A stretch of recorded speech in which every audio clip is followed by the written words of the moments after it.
नमस्कार, मैं अंजलि मिश्रा। स्वागत है आप सभी का द न्यूज में। आपको बता दें कि मालेगांव ब्लास्ट को लेकर एक बहुत बड़ा खुलासा हुआ है और यह खुलासा इस खुलासे को आपको बता दें कि कर्नल पुरोहित द्वारा किया गया है। जी हाँ, कर्नल पुरोहित ने कोर्ट में ऐसे खुलासे किए हैं जिसके बाद आप भी सोच में पड़ जाएंगे। उन्होंने कोर्ट में बताया है कि मालेगांव ब्लास्ट में सीएम योगी आदित्यनाथ को फंसाने की साजिश थी। जी हाँ, योगी आदित्यनाथ को फंसाने की साजिश थी। उन्होंने यह भी बताया है कि यूपीए सरकार के इशारे पर एटीएस ने उन्हें टॉर्चर किया था और नाम लेने का दबाव डाला था। तो इस वक्त की अगर आप देखेंगे तो ये बहुत बड़ी अपडेट है, बहुत बड़ा खुलासा है कि किस तरीके से मालेगांव ब्लास्ट में योगी आदित्यनाथ को फंसाने की साजिश थी, आरएसएस के भी कई नेताओं को फंसाने की साजिश थी, वीएचपी के भी कई सारे आप कह सकते हैं कि जानी माने चेहरों को फंसाने की साजिश थी। और इसके लिए जो है लगातार कर्नल पुरोहित पर जो है दबाव बनाया जा रहा था। यूपीए सरकार के इशारे पर एटीएस से उन्हें टॉर्चर कर रही थी और ये सारी बातें जो है कर्नल पुरोहित ने कोर्ट के सामने खुलासा किया है। और क्या कुछ सनसनीखेज खुलासा जो है किया गया है इस पूरे मामले को लेकर, विस्तार से समझते हैं। तो महाराष्ट्र एटीएस आतंक के मामले में तत्कालीन सांसद योगी आदित्यनाथ विश्व हिंदू परिषद और राष्ट्रीय स्वयंसेवक संघ के लोगों को फंसाना चाहती थी और इसके लिए उसने मालेगांव बम धमाके के मामले में मुकदमे का सामना करने वाले लेफ्टिनेंट कर्नल श्रीकांत प्रसाद पुरोहित को प्रताड़ित किया था। एटीएस ने उनको बम धमाके की जिम्मेदारी लेने के लिए लगातार यातनाएं दी।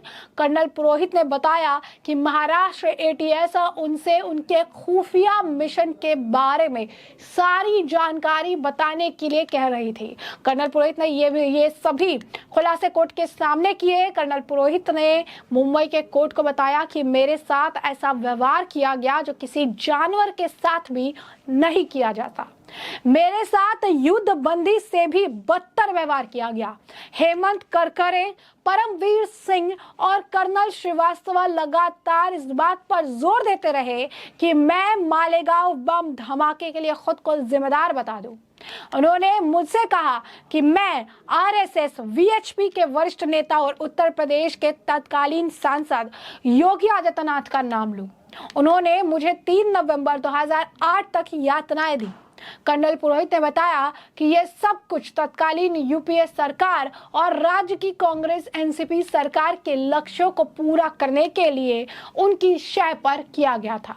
उन्होंने अपनी गिरफ्तारी और मालेगांव के मामले में बताया कि सब पूर्व नियोजित तरीके से हुआ था।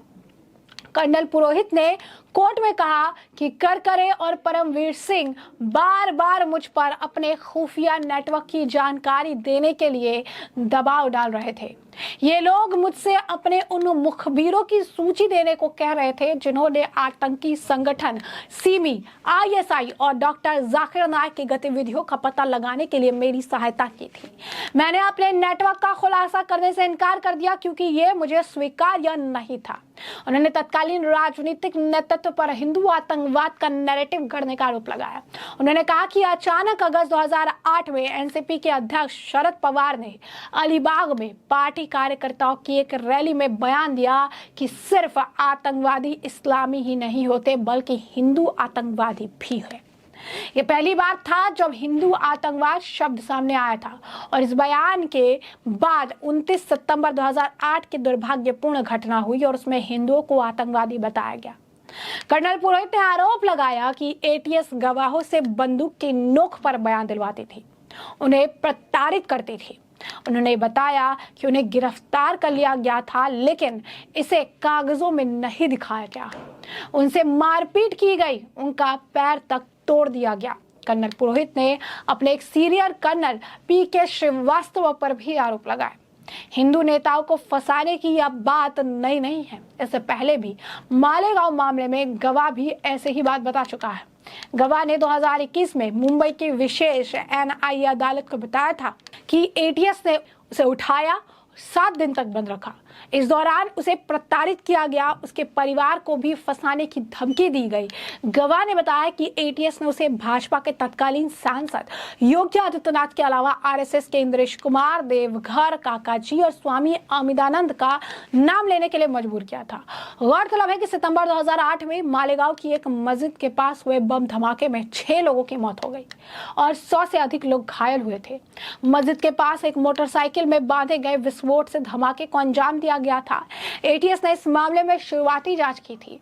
3 साल बाद 2011 में इस केस को एनआईए के पास ट्रांसफर किया गया। मालेगांव धमाका मामले में अब एनआईए की स्पेशल कोर्ट सुनवाई जो है कर रही है। तो अब देखिए कि मालेगांव धमाके मामले में किस तरीके से ये बहुत बड़ा, अगर आप देखेंगे तो बहुत बड़ा खुलासा जो है ये किया गया है, जहां पर साफ तौर पर बताया गया कि किस तरीके से उस वक्त के सांसद जो है योगी आदित्यनाथ, उन्हें फंसाने के लिए किस तरीके से षड्यंत्र रचा गया। सिर्फ योगी आदित्यनाथ नहीं, मालेगांव ब्लास्ट में जिस तरीके की स्थिति देखने के लिए मिली, मालेगांव ब्लास्ट में जिस तरीके के सिचुएशन हुए, उसके बाद इसमें कई तरह के नाम सामने आ रहे थे और ये सब कुछ किया जा रहा था कुछ नेताओं को फंसाने के लिए। यूपीए सरकार दबाव डाल रही थी, प्रताड़ित कर रही थी। एक कर्नल को मार मार के उसके पांव तक तोड़ दिए गए ताकि इस मामले में उनका बयान लिया जा सके। परमवीर सिंह, आपको बता दें, वही व्यक्ति है जिसे लेकर पहले भी कई तरह के आरोप जो है लग चुके हैं। बम से रिलेटेड भी मामला एक निकलकर सामने आया था और एंटीरिया के सामने जो एक स्कॉर्पियो खड़ी मिली थी उससे जुड़ा हुआ मामला निकल कर आया था। परमवीर की काफी संलिप्तता थी। उसके बाद फिर उनसे पूछताछ भी हुई, जांच में सहयोग करने की भी बात निकल कर आई। तो कहीं ना कहीं अगर आप देखेंगे बहुत बड़ा एक अपने आप पे खुलासा है कि किस तरीके से झूठा मामला गढ़ा गया। एटीएस ने उन्हें प्रताड़ित किया, प्रताड़ित करके उन्हें जो है सारी चीजें उनके वकील के द्वारा जो है बयान, ये सारी चीजें जो है बताई गई। उन्होंने अपने बयान पर एटीएस पर गंभीर आरोप लगाए। उन्होंने बताया कि 23 पेज के बयान में पुरोहित ने आरोप लगाया कि एटीएस ने तत्कालीन सरकार के राजनीतिक कहानी के मुताबिक पूरा मामला ही जो है झूठा मामला गढ़ा था। तब केंद्र में कांग्रेस के नेतृत्व वाली यूपीए सत्ता में थी, महाराष्ट्र में कांग्रेस एनसीपी की सरकार थी। पुरोहित ने दावा किया कि उनसे पूछताछ करके और परमवीर ने जोर देकर कहा कि ब्लास्ट की साजिश में शामिल होना मान लो।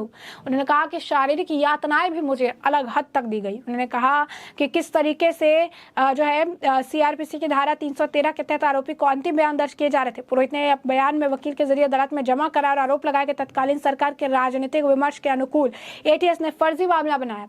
पुरोहित ने बताया कि एटीएस ने अक्टूबर 2008 में उन्हें हिरासत में लिया था और खंडाला ले गई थी, जहां करकरे, परमवीर और अन्य एटीएस अधिकारियों ने उनसे पूछताछ की। उन्होंने आरोप लगाया कि करकरे और सिंह ने उन्हें धमाके में साजिश संलिप्त होने का गुनाह जो है स्वीकार करने का दबाव बनाया और शारीरिक यातनाएं दी। बता दें आपको कि मुंबई में करीब 200 किलोमीटर दूर मालेगांव में 29 सितंबर 2008 को एक मस्जिद के पास मोटरसाइकिल में बांध कर रखे गए बम से धमाके में 6 लोगों की मौत हुई थी और 100 से ज्यादा लोग जो है इस मामले में घायल हुए थे। इस मामले की जांच शुरुआत में एटीएस कर रही थी। 2011 में जांच की जिम्मेदारी एनआईए को सौंप दी गई।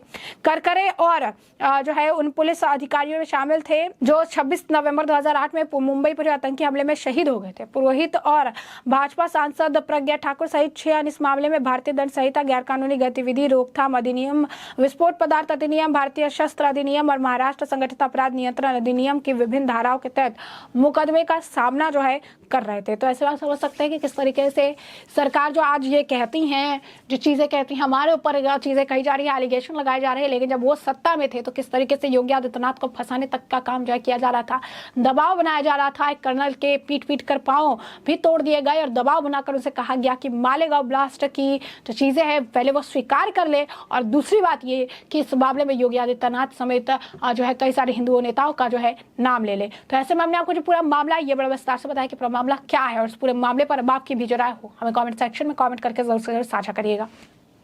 धन्यवाद।